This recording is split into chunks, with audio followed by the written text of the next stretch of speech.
Hello welcome back. അപ്പോൾ എല്ലാവരും സുഖമായിട്ടിരിക്കുന്നു എന്ന് വിചാരിക്കുന്നു. അൽഹംദുലില്ലാ ഞാനിവിടെ സുഖമായിട്ടിരിക്കുന്നു. അപ്പോൾ ഇന്നിതാ രാവിലെ പതിവ് പോലെ രാവിലെ തന്നെ എണീറ്റ് നമ്മളെ ഫ്രഷാവലും പ്രയറും കാര്യങ്ങളും എല്ലാം കഴിഞ്ഞതിന് ശേഷം ഇപ്പോൾ ഇതാ പുറത്തിറങ്ങിയതാണ് കേട്ടോ. അപ്പോൾ നല്ല വെയിലും കാര്യങ്ങളൊക്കെ ആയതുകൊണ്ട് തന്നെ ചെടികളൊക്കെ അത്യാവശ്യം ഇങ്ങനെ ഡ്രൈ ആയിട്ടുണ്ട്. ആന്തൂറിയാണെങ്കിലും ഇലകൾക്കൊക്കെ ചെറിയ മഞ്ഞപ്പും കാര്യങ്ങളൊക്കെ ചെറുതായിട്ട് വരാൻ തുടങ്ങിയിട്ടാ, നനവിൻ്റെ കുറവുണ്ട്. അതുകൊണ്ട് രാവിലെ തന്നെ ചെടികളൊക്കെ അങ്ങ് നനക്കാമെന്ന് വിചാരിച്ചു. കുറച്ച് സമയം കഴിഞ്ഞാൽ നല്ല വെയിലാവും കേട്ടോ. അപ്പോൾ പിന്നെ ബുദ്ധിമുട്ടാവും, അല്ലെങ്കിൽ പിന്നെ വൈകുന്നേരത്തേക്ക് വെക്കണം. മാത്രമല്ല ഈ രാവിലെ ചെടി നനച്ചിട്ട് കഴിഞ്ഞിട്ട് കാണാനൊരു പ്രത്യേക സംതൃപ്തിയാണ് കേട്ടോ. മുറ്റത്തേക്ക് നോക്കുന്ന സമയത്ത് ചെടികളെല്ലാം ഇങ്ങനെ ഫ്രഷ് ആയിട്ട് നിൽക്കുന്നത് കാണും. വൈകുന്നേരം വരെ ഇവരിങ്ങനെ ഡ്രൈ ആയിട്ട് നിൽക്കണ്ടേ, അത് കാണുമ്പോൾ എന്തോ ഒരു ഭംഗിയില്ല. ഇത് കണ്ടാൽ നിങ്ങളുടെ സൈഡിലുള്ള ചെടികളൊക്കെ കണ്ടാൽ മനസ്സിലാവും. ഒരു എന്താ പറയുക, ഒരു ഉന്മേഷമില്ലാണ്ട് നിൽക്കുന്നതായിട്ട് നിങ്ങൾക്ക് ഫീൽ ചെയ്യും. ഞാൻ ഫുള്ളായിട്ടൊന്ന് നനച്ചു കൊടുക്കട്ടെ കേട്ടോ. അപ്പോൾ അത് കാണുമ്പോൾ നമുക്കൊരു ബുദ്ധിമുട്ടല്ലേ. അപ്പോൾ അങ്ങനെ രാവിലെ തന്നെ ഫുള്ള് വെള്ളം കൊടുത്തു കഴിഞ്ഞാൽ ഇതൊക്കെ നല്ല എനർജറ്റിക്കായിട്ട് നിൽക്കുന്നതായിട്ട് കാണും കേട്ടോ. അപ്പോൾ നല്ല ഭംഗിയാട്ടോ കാണാൻ. അപ്പോൾ നനക്കൽ കഴിഞ്ഞിട്ട് മുറ്റവും കൂടെ ഒന്ന് അടിച്ചു വാരണം. നനക്കൽ എന്ന് പറഞ്ഞാൽ കുറച്ചൊന്നല്ല കേട്ടോ, ഒരുപാടുണ്ട്. നമ്മുടെ മുറ്റം, നമ്മുടെ വീടിൻ്റെ അറൗണ്ട് ചെടികളുണ്ട്. അതുകൊണ്ട് അവക്കെല്ലാം വെള്ളം കൊടുക്കാനുണ്ട് കേട്ടോ. അങ്ങനെ ഇപ്പം എൻ്റെ ചെടി നനക്കൽ കംപ്ലീറ്റ് കഴിഞ്ഞിട്ടുണ്ട് കേട്ടോ. അപ്പോൾ അത് ഏകദേശം നല്ല അത്യാവശ്യം വെളിച്ചും കാര്യങ്ങളൊക്കെ വന്നിട്ടുണ്ട്. ഇനിയിപ്പോൾ ഇത് ഇന്നലെ സിറ്റ് ഔട്ടിലത്തെയും പാർട്ടീഷനിലത്തെ അകത്തെ നമ്മളെ ലിവിങ്ങിലെയും സിറ്റ് ഔട്ടത്തെ ചെടികൾ ഞാൻ പുറത്തെടുത്ത് വെച്ചതാണ് കേട്ടോ. പുറത്തെടുത്ത് വെച്ചിട്ട് ഇങ്ങനെ ഓസ് വെച്ചിട്ട് വെള്ളം ഒഴിച്ച് കൊടുത്തതാണ്. ഫുള്ള് ചെടീൻ്റെ മേലെ കൂടെയും ഒക്കെ സിറ്റ് ഔട്ടിലുള്ള ചെടികളാണ് കേട്ടോ. അപ്പോൾ നല്ല ഫ്രഷ് ആയിട്ട് രാവിലത്തേക്ക് അതിലത്തെ വെള്ളമൊക്കെ ആവശ്യത്തിൽ കൂടുതലുള്ള വെള്ളമൊക്കെ ഇറങ്ങി നല്ല ഫ്രഷ് ആയിട്ട് നിൽക്കുമല്ലോ. അപ്പോൾ അതൊക്കെ ഒന്ന് എടുത്ത് വെക്കാനുണ്ട്. അപ്പോൾ ഞാൻ വിചാരിച്ചു അതും കൂടെ എടുത്ത് വെച്ച് റെഡി ആയിട്ടൊക്കെ വരുമ്പോഴത്തേക്കും ബ്രേക്ക്ഫാസ്റ്റിന് ഒരുപാട് അങ്ങ് ടൈം കഴിഞ്ഞു. അപ്പോൾ ബ്രേക്ക്ഫാസ്റ്റ് ഒന്ന് ആക്കി വെച്ചിട്ട് ഇനി ബാക്കിയുള്ള പരിപാടികൾ ചെയ്യാമെന്ന് വിചാരിച്ചു. അങ്ങനെതാ കുറച്ച് ബീഫ് ഉണ്ടായിരുന്നേ, അതിലേക്ക് ഒരു നമ്മൾ എളുപ്പത്തിലുള്ളൊരു കറി അതാണ് കേട്ടോ ഉണ്ടാക്കുന്നത്. ഒരു ഉള്ളിയും സവാളയും പച്ചമുളകും ഇഞ്ചി വെളുത്തുള്ളിയൊക്കെ ഒന്ന് ഇട്ട് കൊടുത്ത് ഒരു 2-3 ടീസ്പൂൺ മല്ലിപ്പൊടി, ഒരു 1/4 ടീസ്പൂൺ മഞ്ഞൾപ്പൊടി, കുറച്ച് ഗരം മസാല, ഇതൊക്കെ ഒന്ന് ചേർത്ത് കൊടുക്കുന്നുണ്ട് കേട്ടോ. ഇതിപ്പോൾ കുറച്ച് ഒരു 1/4 കിലോ ഒക്കെ ബീഫ് ഉണ്ടാവുകയുള്ളൂ. ബീഫിലും ചിക്കനിലും മട്ടനിലും ഒക്കെ നമുക്ക് ഈ കറി ചെയ്തെടുക്കാം കേട്ടോ. എളുപ്പത്തിൽ ഉണ്ടാക്കാൻ പറ്റുന്ന കറിയാണ്. നമ്മൾ തേങ്ങ വറുക്കുക അങ്ങനത്തെ കാര്യങ്ങളൊന്നുമില്ല കേട്ടോ. ഇതിലേക്ക് തക്കാളി വേണ്ട. അതുപോലെ പച്ചമുളക് എരിവിന് ഇട്ട് കൊടുക്കുക. പിന്നെ ഞാനിപ്പോൾ 2 പച്ചമുളക് ഇട്ട് കൊടുത്തു. പിന്നെ എരിവിനായിട്ട് കുരുമുളക് പൊടിയാട്ടോ ഇട്ട് കൊടുത്തിട്ടുള്ളത്. 2 ടീസ്പൂൺ കുരുമുളക് പൊടി ഇട്ട് കൊടുത്തിട്ടുണ്ട്. ആവശ്യത്തിന് ഉപ്പും കൂടെ ചേർത്ത് കൊടുത്തിട്ടുണ്ട്. ഇതിൻ്റെയൊക്കെ റെസിപ്പി ഞാൻ ഓൾറെഡി ഇട്ടിട്ടുണ്ട് കേട്ടോ. എൻ്റെ ഡെയിലി വ്യൂസിന് കണ്ടാൽ മനസ്സിലാവും. അപ്പോൾ ഇനിയിപ്പോൾ നന്നായിട്ടൊന്ന് കൈവച്ചൊന്ന് തിരുമ്മി കൊടുത്തിട്ടുണ്ട്. ഞാൻ ഒരു ഉരുളക്കിഴങ്ങ് ഇട്ട് കൊടുത്തിട്ടുണ്ട്, പറയാൻ വിട്ടുപോയതാണ്. തക്കാളി വേണ്ട കേട്ടോ. ഈ ഒരു കറിയിലേക്ക് നന്നായിട്ടൊന്ന് മിക്സാക്കി കൊടുത്തു. ഒരു 1/2 ഗ്ലാസ് വെള്ളവും കൂടെ ഒഴിച്ചു കൊടുത്തു. ഇനി ബീഫ് നന്നായിട്ട് വെന്ത് വരട്ടെ. ചിക്കനിലാണെങ്കിലും മട്ടനിലാണെങ്കിലും ഒക്കെ നല്ല ടേസ്റ്റാട്ടോ ഞാൻ ചെയ്തെടുത്താൽ.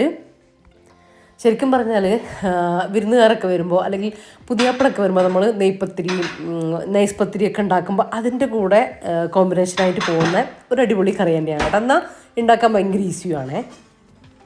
അതിലേക്ക് ഇനി തേങ്ങ അരച്ച് ചേർക്കാനുണ്ട്. തേങ്ങ ചിരകിയത് ഫ്രീസറിലുണ്ട് കേട്ടോ. അപ്പോൾ അത് ടെൻഷനില്ല. ഇനിയിപ്പോൾ ഞാൻ പത്തിരി ആട്ടോ ഉണ്ടാക്കുന്നത്. അപ്പോൾ പത്തിരിക്കൊന്ന് വേഗം തന്നെ ഒന്ന് പൊടിയൊക്കെ ഒന്ന് വാട്ടി കുഴച്ച് പരത്തി എടുത്തിട്ടുണ്ട്. അപ്പോൾ അതൊന്ന് ചുടട്ടെ. അപ്പോൾ നമ്മൾ ബീഫൊക്കെ വെന്ത് വന്ന് ഞാൻ കുക്കർ ഓഫാക്കിയിട്ടിട്ടുണ്ട് കേട്ടോ. ഇനി അതിലേക്കൊന്ന് തേങ്ങയും അരച്ച് വെച്ചിട്ടുണ്ട്, അരപ്പ് വയ്ക്കാനേ ഉള്ളൂ. അപ്പോൾ പറയാൻ വിട്ടുപോയി. അപ്പോൾ ഇന്നത്തെ വീഡിയോ നിങ്ങൾക്ക് ഇഷ്ടമാകുകയാണെങ്കിൽ ലൈക്ക് ചെയ്യാനും ഷെയർ ചെയ്യാനും സബ്സ്ക്രൈബ് ചെയ്യാനും ഒന്നും മറന്നു പോകരുത് കേട്ടോ. അതുപോലെ തന്നെ വീഡിയോ കണ്ടുകൊണ്ടിരിക്കുമ്പോൾ തന്നെ മറക്കാതെ എല്ലാവരും ലൈക്ക് ബട്ടനും കൂടെ ഒന്ന് പ്രസ് ചെയ്തേക്കണേ. വീഡിയോ ഇഷ്ടമാവുകയാണെങ്കിൽ നിങ്ങൾക്ക് ഉപകാരപ്രദമാണെന്ന് തോന്നുന്നുണ്ടെങ്കിൽ നിങ്ങൾ വീഡിയോ നിങ്ങളുടെ ഫ്രണ്ട്സ് ആൻഡ് ഫാമിലിക്കൊക്കെ ഷെയർ ചെയ്ത് കൊടുക്കണം കേട്ടോ. പിന്നെ നിങ്ങൾ കമൻ്റ് ഇടാൻ നോക്കുന്ന ആ ഒരു സമയത്ത് ഹൈപ്പ് എന്ന് കാണുന്നൊരു സംഭവം കാണുന്നില്ലേ, നിങ്ങൾ കമൻ്റ് ഇടാൻ പോകുമ്പോൾ അതിലൊന്ന് ടച്ച് ചെയ്യണം കേട്ടോ. എന്നിട്ട് അതിങ്ങനെ ഇങ്ങനെ സൈഡിലേക്ക് നീക്കിയാൽ മതി. എന്നിട്ടാണ് നിങ്ങൾ കമൻ്റ് ഇടേണ്ടത്. അപ്പോൾ അത് ടച്ച് ചെയ്യാൻ മറന്നു പോകണ്ട കേട്ടോ. അപ്പോൾ നിങ്ങളെ അതും ലൈക്കും കമൻറ്റും ഷെയർ ചെയ്യുന്നതും ഒക്കെ വീഡിയോ എല്ലാവരിലേക്ക് എത്താനും കൂടുതൽ ആളുകളിലേക്ക് എത്താനും ഒക്കെ നമ്മളെ ചാനൽ റീച്ചിനും ഒക്കെ നല്ലതാണ് കേട്ടോ. അപ്പോൾ അത് മറന്നു പോകരുതേ. പിന്നെ നമ്മളെ ഇപ്രാവശ്യത്തെ പത്തിരിപ്പൊടി ഒന്ന് ചതച്ചിട്ടുണ്ട് കേട്ടോ. കാര്യം നമ്മളെ നൈസ് പത്തിരീൻ്റെ പൊടി എന്താ പറയുക, തരി കുറച്ച് കൂടിപ്പോയി. നല്ല നൈസ് പൊടിയാണ് നമുക്ക് വേണ്ടത്. അപ്പോൾ മില്ലിൽ കൊടുത്ത് നമ്മൾ നൈസ് പത്തിരിക്ക പറഞ്ഞേ, പക്ഷെ അവർ കുറച്ച് തരിയായിപ്പോയി കേട്ടോ. പിന്നെ കൊണ്ടുവച്ച് നമ്മൾ കുറച്ചങ്ങ് യൂസ് ചെയ്ത് വന്നപ്പോൾ പിന്നെ അത് പിന്നെയും കൊണ്ടു കൊടുക്കണ്ടല്ലോ എന്ന് വിചാരിച്ചിട്ട് അങ്ങനെ പിന്നെ ഞാൻ തീർക്കുന്ന അത്. എന്താ പറയുക, കുഴപ്പമൊന്നുമില്ല. പക്ഷെ നമുക്ക് ആ ഒരു സാധാ ഞാൻ ഉണ്ടാക്കുന്ന പൊടിയിൽ നിന്നൊരു വ്യത്യാസം വരുമ്പോൾ നമുക്ക് മൊത്തത്തിലൊരു എന്താ പറയുക, ഉണ്ടാക്കി വെക്കരുത്, ചൂടോട് ഉണ്ടാക്കിയിട്ട് കഴിക്കണം. ഇത് ശരിക്കും നമ്മൾ റൈസ് പത്തിരി വൈകുന്നേരം വരെ ഇരുന്നാലും നല്ല സോഫ്റ്റ് ആയിട്ട് തന്നെ ഇരിക്കൂലേ. അപ്പം ഇത് നമ്മൾ ഉണ്ടാക്കി ചൂടോടെ കഴിക്കണം. കുറച്ച് തണുത്ത് കഴിഞ്ഞാൽ ആ ഒരു സോഫ്റ്റ്നെസ് പോകുന്നുണ്ട്. അപ്പോൾ അതിൽ തരി കൂടിയതിൻ്റെ ആ ഒരു പ്രശ്നമാണ് കേട്ടോ. പിന്നെ ഞാൻ എങ്ങനെയെങ്കിലുമൊക്കെ ഒന്ന് പൊടി തീരട്ടെ എന്ന് വിചാരിച്ചു. അടുത്ത ട്രിപ്പ് പൊടി ഉണ്ടാക്കുമ്പോൾ ശ്രദ്ധിക്കാമല്ലോ. ഒരു 5 കിലോ ഉണ്ടായിട്ടുള്ളൂ. അപ്പോൾ പിന്നെ കുഴപ്പമില്ല, വേഗം തീർന്നോളുമല്ലോ. ഞാൻ പിന്നെ പുട്ടിനും പത്തിരിക്കും ഒക്കെ എടുക്കുന്നതുകൊണ്ട് തന്നെ ദോശക്കും ഒക്കെ എടുത്തിട്ട് അങ്ങ് തീർക്കാമെന്ന് വിചാരിച്ചു. അപ്പോൾ അതങ്ങനെ. ഇനിയിപ്പോൾ നമ്മൾ ബീഫൊക്കെ വെന്ത് വന്നതിന് ശേഷം ഞാൻ തേങ്ങ അരച്ച് ചേർത്തത്. തേങ്ങ അരക്കുന്നതിൽ ഇതിലേക്ക് വലിയ ജീരകം അല്ലാട്ട, ചെറിയ ജീരകം ഒരു 1/4 ടീസ്പൂൺ ചേർത്ത് കൊടുത്താൽ മതി. അപ്പോൾ ടേസ്റ്റ് നല്ല ടേസ്റ്റാട്ടോ. ഒട്ടും പറ്റാത്തവർ മാത്രം വലിയ ജീരകം ചേർത്ത് കൊടുത്താൽ മതി. പിന്നെ ഒരു 2 അല്ലി വെളുത്തുള്ളി, ഒരു ചുവന്നുള്ളി കൂടെ ചേർത്തിട്ട് അരപ്പ് ചേർത്ത് കൊടുക്കാം. പിന്നെ ചെറിയ ഉള്ളിയിൽ വേണം കേട്ടോ വറവിട്ടെടുക്കാൻ, ചെറിയ ഉള്ളി, കറിവേപ്പില, പിന്നെ നന്നായിട്ട് മല്ലിയിലയും കൂടെ ഇട്ട് കൊടുക്കാം കറിയിലേക്ക്. വറവിൽ കറിവേപ്പിലയും ഈ ഒരു ചുവന്നുള്ളിയും കറിയിലേക്ക് മല്ലിയിലയും കൂടെ അത്യാവശ്യം ഇട്ട് കൊടുക്കാം. നല്ല ടേസ്റ്റുള്ള കറിയാണ് കേട്ടോ. ട്രൈ ചെയ്തിട്ടില്ലാത്തവർ ട്രൈ ചെയ്ത് നോക്കിക്കോ. അപ്പോൾ ഇനി ഞാൻ പറഞ്ഞല്ലോ, സമയം 8:30 ആയിട്ടുണ്ട് കേട്ടോ. പുറത്തത്തെ കാര്യങ്ങൾക്ക് നിന്നാൽ പിന്നെ ഒന്നിനും സമയം പോണതേ അറിയില്ല കേട്ടോ. എനിക്ക് ഇഷ്ടമുള്ള കാര്യമാണ് പ്ലാന്റ് സെറ്റ് ചെയ്യലും വെള്ളം ഒഴിക്കലും അങ്ങനത്തെ കാര്യങ്ങളൊക്കെ നോക്കാനും മുറ്റത്ത് വെറുതെ നിൽക്കാനും ഇഷ്ടമാണ്. പക്ഷെ രാവിലെ നമ്മളങ്ങനെ നിന്ന് കഴിഞ്ഞാൽ നമ്മൾ നല്ല സമയം അങ്ങ് പോകുമല്ലോ. അന്നത്തെ കുറേ കാര്യങ്ങൾ പിന്നെ ചെയ്യാൻ പറ്റാണ്ട് വരും. അങ്ങനെ നിന്ന് ഓരോരോ കാര്യം ചെയ്യുമ്പോൾ പുറത്ത് നിന്ന് കഴിഞ്ഞാൽ പുറത്തത്തെ കാര്യങ്ങൾ അങ്ങ് നീറ്റാവും കേട്ടോ. മുറ്റം അങ്ങ് നീറ്റാവും. പക്ഷേ നമ്മൾ കുറേ ടൈം അങ്ങ് പോയി കിട്ടും കേട്ടോ. അങ്ങനെ ഇന്ന് എനിക്കൊരു എക്സ്ട്രാ ടൈമും കൂടെ വേണ്ടി വരും. ഇന്ന് പ്രത്യേകിച്ച് വെള്ളിയാഴ്ചയും കൂടെയാണ് കേട്ടോ. അതുകൊണ്ട് തന്നെ ഞാൻ ഇനി ബാക്കിയുള്ള കാര്യങ്ങൾ ഒന്ന് സ്പീഡായിട്ട് ചെയ്യട്ടെ. അപ്പം ഇത് ഞാൻ ഇന്നലെ ചെയ്യണം എന്ന് കരുതിയിരുന്ന പണിയാണ് കേട്ടോ. സിറ്റ് ഔട്ടിൽ കുറേ ദിവസമായിട്ട് നമ്മൾ ഹോസ്പിറ്റലിലൊക്കെ പോകുന്നതിന് മുമ്പ് ഞാനിതുപോലെ ക്ലീനാക്കി റെഡിയാക്കി വെച്ചതായിരുന്നു. ഇപ്പോൾ ഇതാ സ്റ്റാൻഡിലൊക്കെ നല്ല പൊടിയും മാറാലയും ഒക്കെ ഉണ്ട് കേട്ടോ. അതുകൊണ്ടാണ് ഞാനതിന്ന് പുറത്തെടുത്ത് വെച്ച് ചെടിയൊക്കെ ഒന്ന് നനച്ച് റെഡിയാക്കിയിട്ട് എടുത്തു. ഇനിയിപ്പോൾ ഈ സ്റ്റാൻഡൊക്കെ ഒന്ന് കസേരയും സ്റ്റാൻഡും ഒക്കെ ഒന്ന് തുടച്ചിട്ട് തിരിച്ച് എടുത്തു വെക്കാമെന്ന് വിചാരിച്ചു. അതുപോലെ തന്നെ അകത്തെ ഇൻഡോർ പ്ലാന്റും കാര്യങ്ങളൊക്കെ ഞാൻ കുറേ നാളായിട്ട് പുറത്ത് എടുത്ത് വെച്ചിട്ടില്ലായിരുന്നു കേട്ടോ. പുറത്തെടുത്ത് വെച്ചിട്ട് നമ്മൾ ഇങ്ങനെ ഓസ് പിടിച്ചിട്ട് നന്നായിട്ട് അതിൻ്റെ മുകളിലൂടെയൊക്കെ നനക്കുമ്പോഴാണല്ലോ അതിനൊരു ജീവൻ കിട്ടുന്ന പോലെ എനിക്ക് ഫീൽ ചെയ്യലുണ്ട്. നല്ല ഫ്രഷ് ആയിട്ട് നിൽക്കും. അപ്പോൾ അത് ചെയ്തിട്ടില്ല കേട്ടോ. അപ്പോൾ അങ്ങനെ അകത്തത്തെ പ്ലാന്റും കാര്യങ്ങളൊക്കെ ഞാനൊന്ന് എടുത്ത് പുറത്ത് വെച്ചിട്ടുണ്ടായിരുന്നു ഇന്നലെ രാത്രിയിൽ കേട്ടോ. അപ്പോൾ അതാണ് ഈ പ്ലാന്റൊക്കെ നിങ്ങൾ പുറത്ത് കാണുന്നത്. പിന്നെ ഉള്ളിൽ വെച്ചതൊക്കെ സൈഡിലേക്ക് വെയിൽ തട്ടാത്ത ഏരിയയിലേക്ക് കൊണ്ടുവച്ചു. നമ്മൾ ഇൻഡോറായിട്ട് പ്ലാന്റ് ഒക്കെ വെക്കുകയാണെങ്കിൽ കുറേ അധികം കാര്യങ്ങൾ ശ്രദ്ധിക്കണം കേട്ടോ. അതിലെപ്പോഴും നമ്മൾ വെള്ളവും അതിൻ്റെ മണ്ണും അതിൻ്റെ ഇപ്പോൾ ലീഫ് കാര്യങ്ങളൊക്കെ നമ്മൾ ശ്രദ്ധിക്കണം. അങ്ങനെ ഉണ്ടെങ്കിലേ നമ്മൾ ഇൻഡോർ പ്ലാന്റ് വെക്കാവൂ. അങ്ങനെ നല്ല ഫ്രഷ് ആയിട്ട് നിൽക്കുന്ന പ്ലാന്റ് കാണുമ്പോൾ നമുക്കും ഒരു പോസിറ്റീവ് ഫീലാണ്. അല്ല അത് നമ്മൾ ശ്രദ്ധിക്കാതെ അത് മോശമായി അത് വാടി തൂങ്ങി നിൽക്കുന്ന സമയത്ത് അതുപോലെ തന്നെ നമുക്ക് നെഗറ്റീവ് ഫീൽ ഉണ്ടാവും കേട്ടോ. അപ്പോൾ അത് എപ്പോഴും നമ്മൾ ശ്രദ്ധിക്കണം. നമ്മളെ കാര്യങ്ങൾ ശ്രദ്ധിക്കുന്ന പോലെ തന്നെ നമ്മളെ കണ്ണ് എല്ലായിടത്തും എത്തണം. അപ്പോൾ അതിന് പറ്റുന്നവർ മാത്രം ഇൻഡോർ പ്ലാന്റും കാര്യങ്ങളൊക്കെ ഇൻഡോറായിട്ട് വെച്ച് കൊടുത്താൽ മതി കേട്ടോ.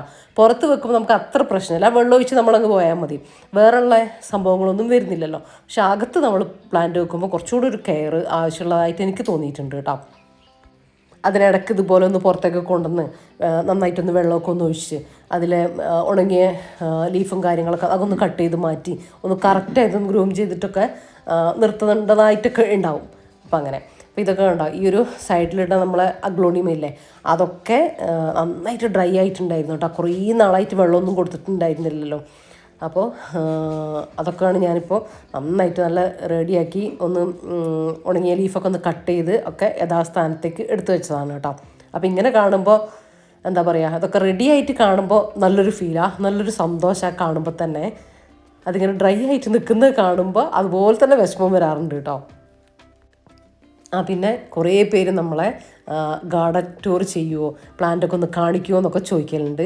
അപ്പം ഞാൻ വിചാരിച്ച രീതിയിൽ എനിക്ക് പ്ലാന്റ് ഇപ്പോഴും റെഡിയാക്കാൻ വേണ്ടി പറ്റിയിട്ടില്ല കേട്ടോ. കുറച്ച് അവിടെ ഇവിടെയൊക്കെ വെച്ചിട്ടുണ്ട്, പക്ഷെ ഞാൻ ഉദ്ദേശിച്ച ഒരു രീതിയിലേക്ക് ഇപ്പോഴും എത്തിയിട്ടില്ല. കാര്യം ഞാൻ വീഡിയോ ഒക്കെ തുടങ്ങുന്നതിന് മുമ്പ് എൻ്റെ അടുത്ത് ഒരുപാട് ഫ്ലവറുള്ള പ്ലാന്റും കാര്യങ്ങളൊക്കെ ഉണ്ടായിരുന്നു കേട്ടോ. അതിന് ഒരുപാട് ടൈം ആ ഒരു സമയത്ത് കിട്ടുമായിരുന്നു. ഈ ബോൾസം പ്ലാന്റ്, അതുപോലെ തന്നെ ജമന്തി, അങ്ങനത്തെ റോസ് ഒരുപാടുണ്ടായിരുന്നു. നല്ല രസമായിരുന്നു അത് കാണാൻ. പക്ഷെ അതൊക്കെ കണ്ടിട്ട് എനിക്കിപ്പോൾ ഈ ലീഫി ആയിട്ടുള്ള പ്ലാന്റുകളെ ഇപ്പം എനിക്ക് വെക്കാൻ പറ്റുന്നുള്ളൂ, അത്ര ടൈമേ കിട്ടുന്നുള്ളൂ കേട്ടോ. അങ്ങനത്തെ പ്ലാന്റ് നമ്മൾ വെക്കുമ്പോൾ ഇടയ്ക്കിടയ്ക്ക് അത് ചേഞ്ച് ചെയ്യണം, റെഡിയാക്കണം, മാറ്റി വെക്കണം, പുതിയ തൈ വെക്കണം, പുതുതായിട്ട് പ്ലാന്റ് ചെയ്യണം, അങ്ങനെയൊക്കെ കുറേ കാര്യങ്ങളില്ലേ. അപ്പം അതിൻ്റെ ടൈം കിട്ടാത്തതുകൊണ്ടാണ് കേട്ടോ അതിലേക്കൊന്നും പോവാത്തത്. അതുകൊണ്ട് തന്നെ ഞാൻ എൻ്റെ പ്ലാന്റിൻ്റെ കാര്യത്തിൽ അത്ര അങ്ങ് ഓക്കെ അല്ല. അതുകൊണ്ടാണ് ഞാനൊരു ഗാർഡൻ കാണിക്കാത്തത്. ഇൻഷാ അല്ലാഹ് നോക്കട്ടെ, ഞാനത് റെഡിയാക്കി എടുത്തിട്ട് നിങ്ങൾക്ക് വീഡിയോ കാണിക്കാമെന്ന് വിചാരിക്കുന്നുണ്ട്.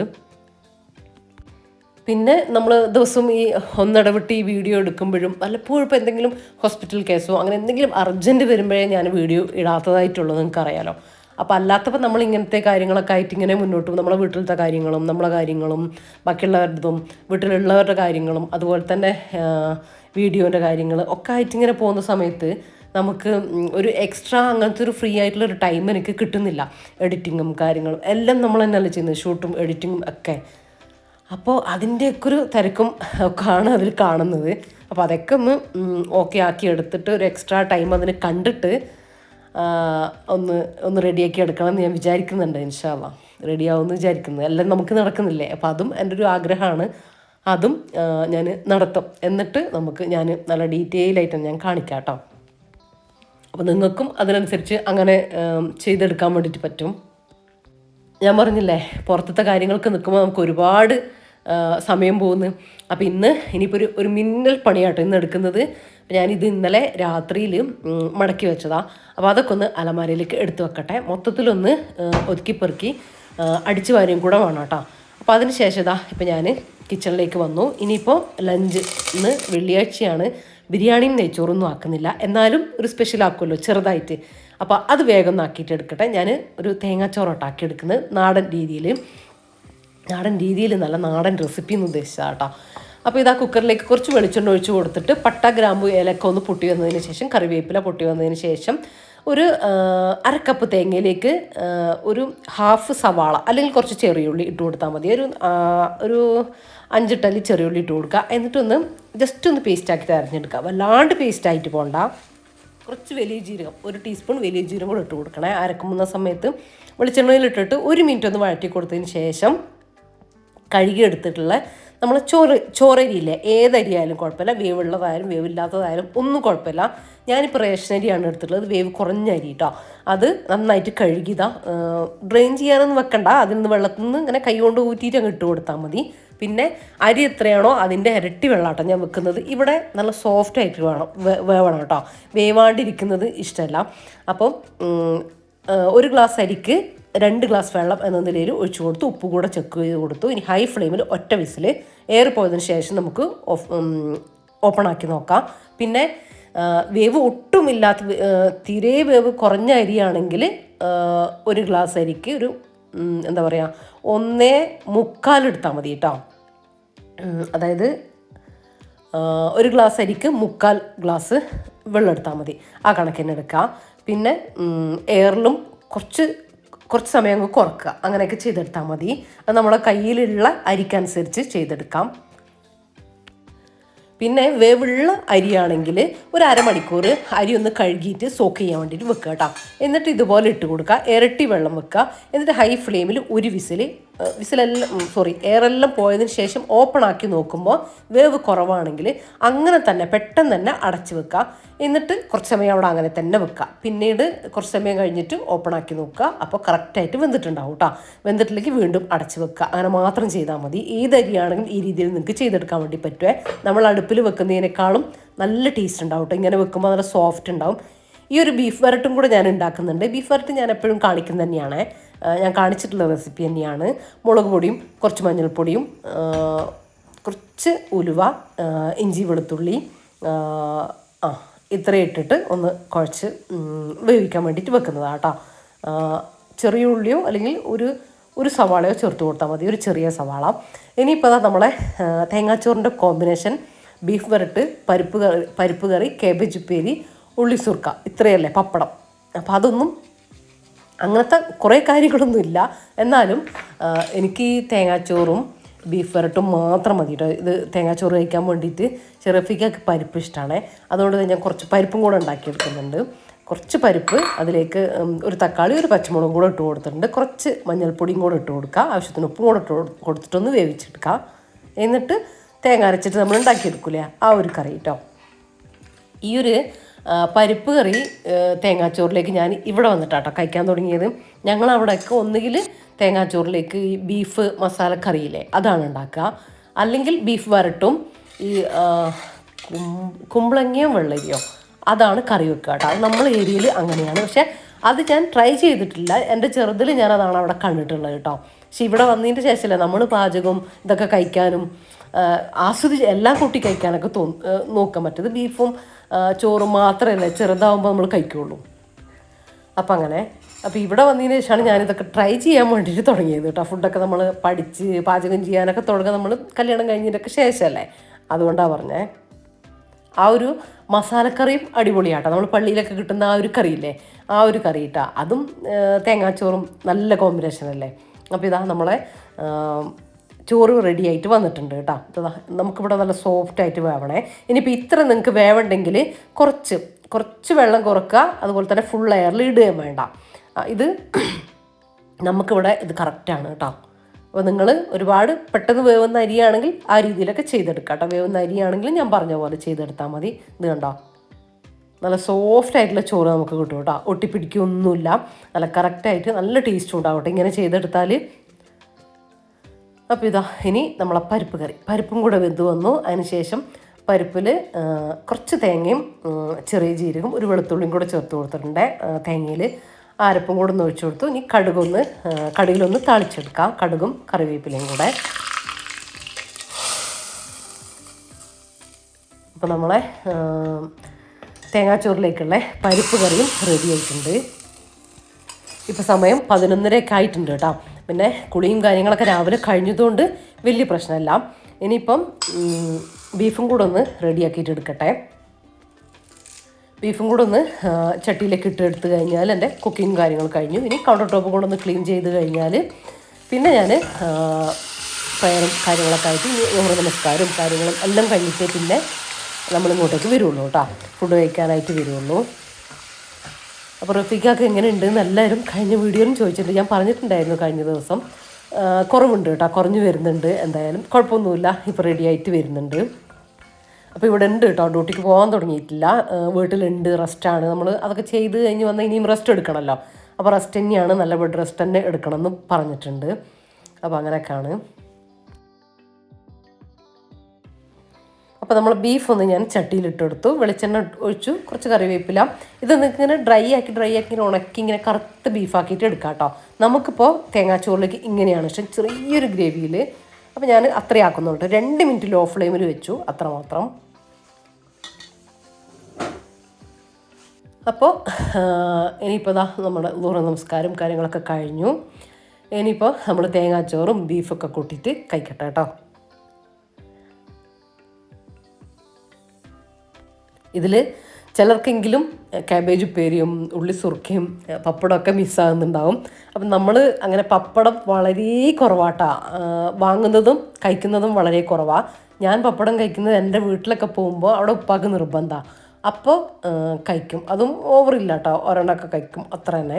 നമുക്ക് പപ്പടം നിർബന്ധമേ ഇല്ല കേട്ടോ, ആർക്കും ഇല്ല. പിന്നെ അത്ര നല്ലതൊന്നുമല്ലല്ലോ, അതുകൊണ്ട് വാങ്ങിക്കലുമില്ല. ഞാൻ ചിലപ്പം ഇങ്ങനെ വീഡിയോയിലൊക്കെ വേണ്ടിയിട്ട് ചിലപ്പം വാങ്ങിക്കലുണ്ട്, അല്ലാണ്ട് നമുക്ക് വേണ്ടിയിട്ട് ഞാൻ വാങ്ങിക്കലില്ല കേട്ടോ. അങ്ങനെ ഫുഡൊക്കെ കഴിച്ച് കഴിഞ്ഞ് കുറച്ച് സമയമൊക്കെ ഒന്ന് റെസ്റ്റ് എടുത്ത് പ്രഫിക്കുള്ളത് കൊണ്ട് ആരെങ്കിലുമൊക്കെ വരും കേട്ടോ. അപ്പോൾ ഞാനിതാ എന്തെങ്കിലും ഒരു സ്നാക്സ് ഉണ്ടാക്കാൻ വേണ്ടിയിട്ട് കിച്ചണിലേക്ക് വന്നതാണ്. അപ്പോൾ ഞാൻ വിചാരിച്ചൊരു നെയ്യപ്പം തിന്നാനൊരു കൊതിയിട്ടോ, റഫീക്കയും പറഞ്ഞു. അപ്പോൾ ഒരു ഇൻസ്റ്റൻറ്റ് നെയ്യപ്പം കാണിച്ചു തരാം. അതിനായിട്ട് ഇതാ ഒരു കപ്പളവിൻ്റെ ഒരു കപ്പാണ് ഞാൻ എടുത്തിട്ടുള്ളത്. നിങ്ങൾക്ക് ഒരു ഗ്ലാസ് ആണെങ്കിൽ എല്ലാ അളവ് ഗ്ലാസ്സിലെടുത്താൽ മതി കേട്ടോ. ഒരു കപ്പ് പത്തിരിപ്പൊടിയില്ലേ, നമ്മൾ നൈസ് പത്തിരിൻ്റെ പൊടി, അത് വറുത്തതായാലും വറുക്കാത്തതായാലും ഒന്നും കുഴപ്പമില്ല, അതിട്ട് കൊടുത്തു. അര കപ്പ് മൈദ ഇട്ട് കൊടുത്തു. അതിലേക്ക് ഒരു 3 അച്ച് ശർക്കര, ഒരു 200-250 ഗ്രാം ശർക്കര ഉണ്ടാവും, ഗ്രാം അളവിൽ പറയുകയാണെങ്കിൽ. അതൊന്ന് ഉരുക്കിയെടുത്തു ചെറു ചൂടോട് കൂടിയിട്ട്. ഓവർ ചൂട് വേണ്ട കേട്ടോ, അധികം ചൂട് വേണ്ട, ഒരു ലൈറ്റ് ഇളം ചൂടോട് കൂടിയിട്ട് ഇതിലേക്ക് ഒഴിച്ചു കൊടുക്കുക കേട്ടോ. ഒരുപാട് വെള്ളത്തെ അങ്ങ് ലൂസാക്കിയിട്ട് എടുക്കണ്ട. ബാക്കി നമുക്ക് ഇളം ചൂടുള്ള വെള്ളം കൊണ്ട് ഈ ശർക്കര പാനി നമുക്ക് ഇത്രയല്ലേ ഉള്ളൂ.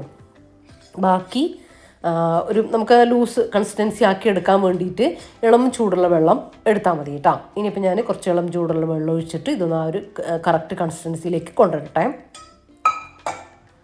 അപ്പം ഇത് എന്താ പറയുക, എളുപ്പത്തിൽ ഉണ്ടാക്കാൻ പറ്റുന്നൊരു നെയ്യപ്പത്തിൻ്റെ കൂട്ടാണ്. നമുക്ക് കലക്കി വെക്കുകയോ ഒന്നും വേണ്ട കേട്ടോ. എന്നാൽ നല്ല പെർഫെക്റ്റ് ആയിട്ടുള്ള നെയ്യപ്പം നമുക്ക് കഴിക്കാനും പറ്റുമേ. നന്നായിട്ട് ഞാനൊന്ന് മിക്സാക്കി എടുത്തിട്ടുണ്ട്. ഓവർ മിക്സ് ആക്കേണ്ട കാര്യമൊന്നുമില്ല. നമ്മളെന്തായാലും ഇത് മിക്സീൻ്റെ ജാറിലേക്ക് ഇട്ടിട്ട് ഒന്ന് അരച്ചെടുക്കുന്നുണ്ട് കേട്ടോ. ആ ഒരു കറക്റ്റ് പരുവത്തിലാക്കിയിട്ട് എടുക്കുന്നുണ്ട്. നിങ്ങൾ ഇളം ചൂടുള്ള വെള്ളം തന്നെ യൂസ് ചെയ്യുക കേട്ടോ. ഒരുപാട് ഇങ്ങനെ നല്ല ചൂടുള്ള വെള്ളവും എടുക്കരുത്, നമ്മളെ മാവ് വെന്ത് പോവും, അങ്ങനെ ആവരുത് കേട്ടോ. അപ്പോൾ നമ്മളെ ആ ഒരു നെയ്യപ്പത്തിൻ്റെ ടെക്സ്ചറും ഒക്കെ മാറുമേ.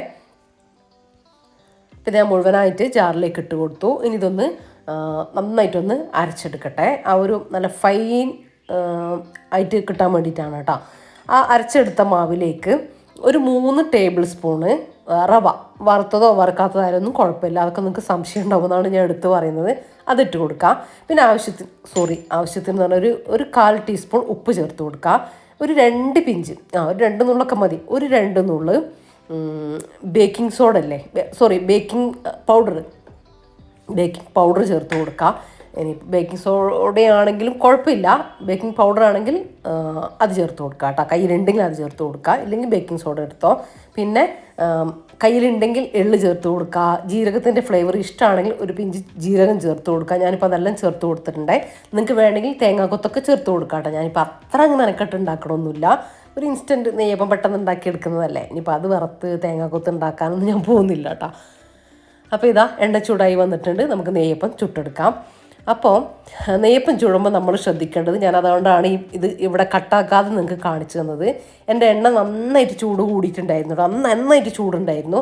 അപ്പോൾ അതുകൊണ്ട് തന്നെ ഇത് കണ്ടോ, ഒന്നില്ലെങ്കിൽ ഇതിൻ്റെ ഷേപ്പ് മാറും, ഇല്ലെങ്കിൽ ഇതിങ്ങനെ പരക്കാതെ എൻ്റെ ഇതിപ്പോൾ ഇങ്ങനെ ഉരുണ്ട് വന്നിട്ടുണ്ട്. ഇത് കണ്ടോ, ഇങ്ങനെ നെയ്യപ്പത്തിൻ്റെ ആ ഒരു ഒന്നുകൂടെ ഒന്ന് പരന്ന് വരണ്ടേ, ആ ഒരു രീതിയിലേക്ക് പോയിട്ടില്ല കേട്ടോ. അപ്പോൾ ഇത് കണ്ടോ, ഒരു കട്ടിയായിട്ട് വന്നില്ലേ, അങ്ങനെ വരുമ്പോൾ ഉള്ളു വേവാതെയും ഒക്കെ ഇരിക്കും കേട്ടോ. അപ്പോൾ നിങ്ങൾ ഒരു മീഡിയം ചൂടിൽ, ഹൈ ഫ്ലെയിമിലിട്ടിട്ട് എണ്ണ ഭയങ്കര ചൂടായിട്ട് അങ്ങനെ ചെയ്യരുത്. ഏകദേശം എണ്ണ ചൂടായി വരുമ്പോൾ ഒഴിച്ചിട്ട് ചുട്ടെടുക്കുക. ഒരു മീഡിയം ഫ്ലെയിമിലും വെച്ചിട്ട് ചുട്ടെടുക്കുക. ഹൈ ഫ്ലെയിമിലും അല്ല ലോ ഫ്ലെയിമിലും അല്ല, അങ്ങനെ ചുട്ടെടുക്കുക. അപ്പോൾ അതിന് ശേഷം ഞാൻ നന്നായിട്ട് ഒന്ന് ഓഫാക്കിയിട്ടിട്ട് എണ്ണ ചൂട് കറക്റ്റ് ആക്കിയതിന് ശേഷം ഫ്ലെയിം ഓണാക്കി ഇനി ഒന്ന് ചുട്ടെടുക്കട്ടെ. അതും ഞാൻ കാണിച്ചു തരാം, അതിൻ്റെ ഒരു വ്യത്യാസം. ഞാനിപ്പോൾ പെർഫെക്റ്റ് ആയത് മാത്രം കാണിച്ചു തന്നിട്ട് കാര്യമില്ലല്ലോ. അപ്പോൾ ആദ്യമായിട്ടൊക്കെ ഉണ്ടാക്കുന്നവർക്ക് ഈ ഒരു അബദ്ധം പറ്റൂട്ടോ. എനിക്കൊക്കെ പണ്ട് എപ്പോഴും പറ്റിയിട്ടുള്ളത് തന്നെയാണ്, അതുകൊണ്ട് തന്നെയാണ് ഇതിൽ ഉൾപ്പെടുത്തിയത് കേട്ടോ. ഇത് കണ്ടോ, അതിന് ശേഷം കറക്റ്റായിട്ട് കിട്ടിയിട്ടോ. അപ്പം ഞാൻ നെയ്യപ്പം ചുടാൻ തുടങ്ങിയപ്പോൾ ഏട്ടത്തിയും മക്കളൊക്കെ വന്നിട്ടുണ്ട് കേട്ടോ. അപ്പോൾ മുഹമ്മദിൻ്റെ കളി കാണുകയാണ്, ഓനിവിടെ ഇരുന്നിട്ട് ഓരോന്ന് പറയുന്നുണ്ട് കേട്ടോ. ഇപ്പോൾ അളിയൻ വന്നിട്ടുണ്ടല്ലോ, അപ്പോൾ ഏട്ടത്തിൻ്റെ ഭർത്താവ്. അപ്പോൾ ഇവന് ഭയങ്കര കൊഞ്ചലാട്ടോ, കുറച്ച് കൊഞ്ചലൊക്കെ കൂടിയിട്ടുണ്ടേ. അപ്പോൾ അവനവിടെ ഇരിക്കട്ടെ. അപ്പോൾ നമ്മൾ നെയ്യപ്പം സെറ്റായിട്ട് വന്നിട്ടുണ്ട്. ഒരു ഏകദേശം ഒരു ഫ്ലെയിം അറിയാമല്ലോ, ആ രീതിയിൽ വെച്ചിട്ട് ചുട്ടെടുക്കുക കേട്ടോ. അങ്ങനെ ആ രീതിയിൽ നിങ്ങൾ ഹൈ ഫ്ലെയിമിൽ വെച്ചിട്ട് ഫ്ലോപ്പായി എന്ന് വിചാരിക്കരുത്. അതാണ് ഞാൻ അത് കറക്റ്റായിട്ട് കാണിച്ചു തന്നേ. 2 ഭാഗം ഗോൾഡൻ കളറാകുമ്പോൾ നമുക്ക് എടുത്ത് മാറ്റാം. ഒന്ന് വീഴുവേ, ഒന്ന് ചിരിച്ചാ, അതാ ചിരി.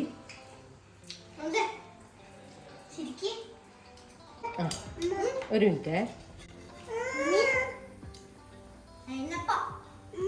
ഓ എന്ത് ഉപ്പായിയാ? നല്ല ഓക്കെ. ഒരു മിനിറ്റ് ചിരിക്കല്ലേ.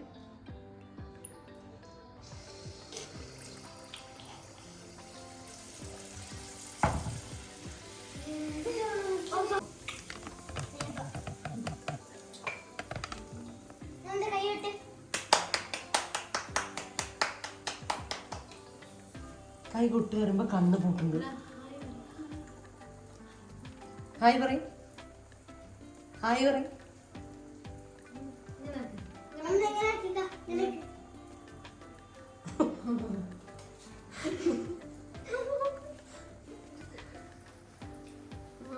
ഇങ്ങനെ എംത്തിനോട് ഇങ്ങനെ എനിക്ക് സൂപ്പർ.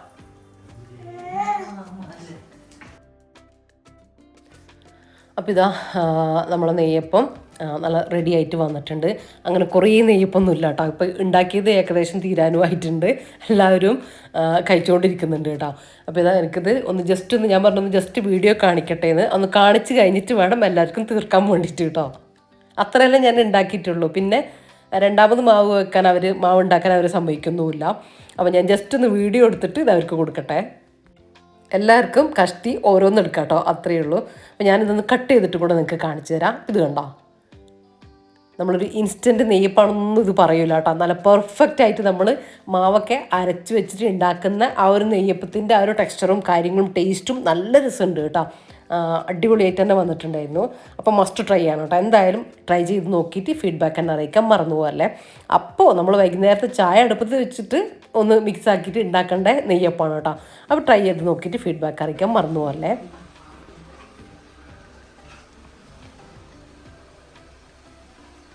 മുഹമ്മദ് പോവാ ടാറ്റ. ഒന്നുകൂടെ ടാറ്റ ആണിക്ക് മുഹമ്മദേ ഇവിടെടാ ടാറ്റ പറയും.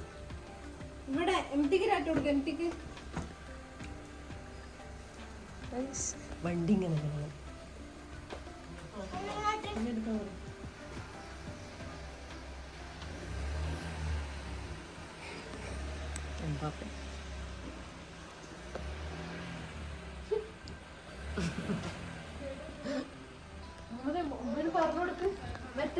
വരട്ടെ പറയും. പന പറയോ? അവിടുന്ന് പറയും, പറഞ്ഞു കൊടുക്ക് മുഹമ്മദേ. വരട്ടെ പറയും. അങ്ങനെ ഞങ്ങളെല്ലാവരും ചായ നെയ്യപ്പൊക്കെ കഴിച്ചു. ഇനിയിപ്പോൾ ഇതാ ഇവർ പോകാൻ വേണ്ടി നിൽക്കുക. അപ്പോൾ മുഹമ്മദിൻ്റെ കളി കണ്ടിട്ട് കുറേ നേരം നിന്നു കേട്ടോ. ഇവർ എന്നും വരും കേട്ടോ. ഇപ്പോൾ റഫീഖാനെ കാണാൻ വേണ്ടിയിട്ട് എന്നും വരും. ഒന്നുകിൽ രാവിലെ വരും, അല്ലെങ്കിൽ വൈകുന്നേരം വരും. അങ്ങനെയൊക്കെ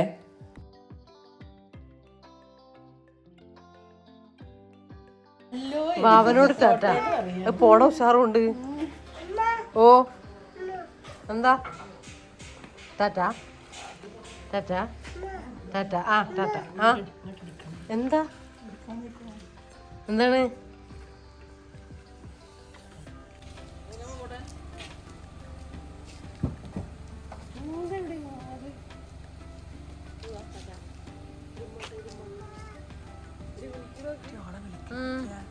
അന്നെ വിളിക്കമ്മ വാ.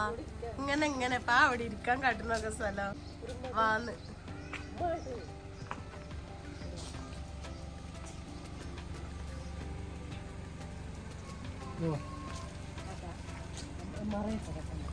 അല്ല അത് തരാണ്ട് പോവാണ്. ഇവിടം വരെ വന്നിട്ട് തരാണ്ട്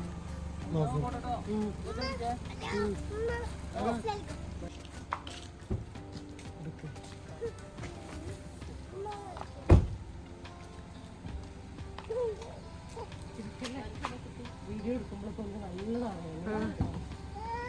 ഈ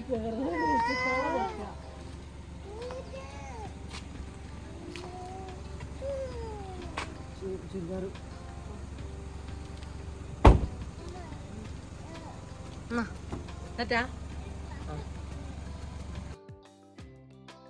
സാധാരണ ഇവരിവിടെ വന്നാൽ ഒന്നുകിൽ എന്നെ കൂട്ടിയിട്ട് പോവും, ഇല്ലെങ്കിൽ അവരിവിടെ നിൽക്കും, അല്ലെങ്കിൽ നമ്മൾ പുറത്ത് പോവും. അങ്ങനെയൊക്കെ ഉണ്ടാകുന്നതല്ലേ. അതുകൊണ്ടാണ് കേട്ടോ മുഹമ്മദ് എന്നെ വിളിച്ച് കയറ്റുന്നുണ്ട്, ഭയങ്കരമായിട്ട് നിർബന്ധിക്കുന്നുണ്ട് വരാൻ വേണ്ടിയിട്ട് കേട്ടോ. എപ്പോഴും അങ്ങനെ തന്നെയാണ് കേട്ടോ. തിരിച്ചു പോകുമ്പോൾ ഓന് കരയുക ചെയ്യുക കേട്ടോ, എന്നെ വിളിച്ചിട്ട് ഞാനും കൂടെ പോകാൻ വേണ്ടിയിട്ട്. അപ്പോൾ ഇത്രയൊക്കെയാണ് കേട്ടോ ഇന്നത്തെ നമ്മളെ വീഡിയോയിലെ വിശേഷങ്ങളും കാര്യങ്ങളൊക്കെ. അപ്പോൾ ഇന്നത്തെ വീഡിയോ നിങ്ങൾക്ക് ഇഷ്ടമായിട്ടുണ്ടെങ്കിൽ ലൈക്ക് ചെയ്യാനും ഷെയർ ചെയ്യാനും സബ്സ്ക്രൈബ് ചെയ്യാനും ഒന്നും മറന്നു പോകല്ല കേട്ടോ. പിന്നെ വീഡിയോനെ കുറിച്ചുള്ള അഭിപ്രായങ്ങൾ കമൻ്റായിട്ട് അറിയിക്കാനും മറന്നു പോകരുത്. അപ്പോൾ ഇൻഷാ അല്ലാഹ് മറ്റൊരു അടിപൊളി വീഡിയോ ആയിട്ട് നമുക്ക് വീണ്ടും കാണാം. അപ്പോൾ എല്ലാവരോടും താങ്ക്സ് ഫോർ വാച്ചിങ്.